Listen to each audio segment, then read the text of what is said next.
Predstav si, oni chcú, aby som im ja pozývala ľudí do ich tráku. Akože ja? A čo ja viem o IBM? Prečo ja? Čo ja viem? Ja viem iba, že off, on, ctrl-v. Chápeš? Prišla za mnou taká cica z IBM, teda, že spustila. Boli by ste prekvapená, slečna, čo s tým máte spoločné? A ja som ostala úplne, že mŕte som ostala prekvapená, veď mňa sa IBM dotýka. Rozumieš? Ráno vstanem, akože vieš, čo robím, nie? No, hej. Akože čo robím? Kúkam počko, či šlapky, či gumáky, či šlapky, či gumáky, či šlapky, či gumáky. Aj v tom majú prsty. Predpovedi počasia. Že či telefonujem? Že to, čo sa pýta? Ja milujem telefonovať. Haló? Haló? Haló? Haló?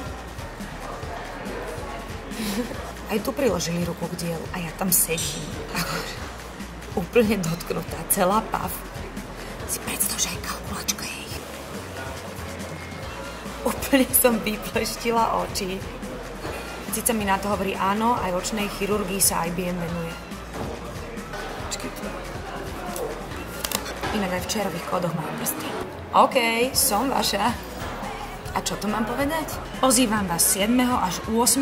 júna do kamiónu IBM v Eurovej v Bratislave. Každý deň od 10. do 20. uvidíte najnovšie IBM technológie a predovšetkým to, ako vám dokážu uľahčiť život. Každodenne. A okrem toho ide celý čas o svetový rekord. Dúfam, že vás bude čo najviac, ktorý sa v piatok o 16.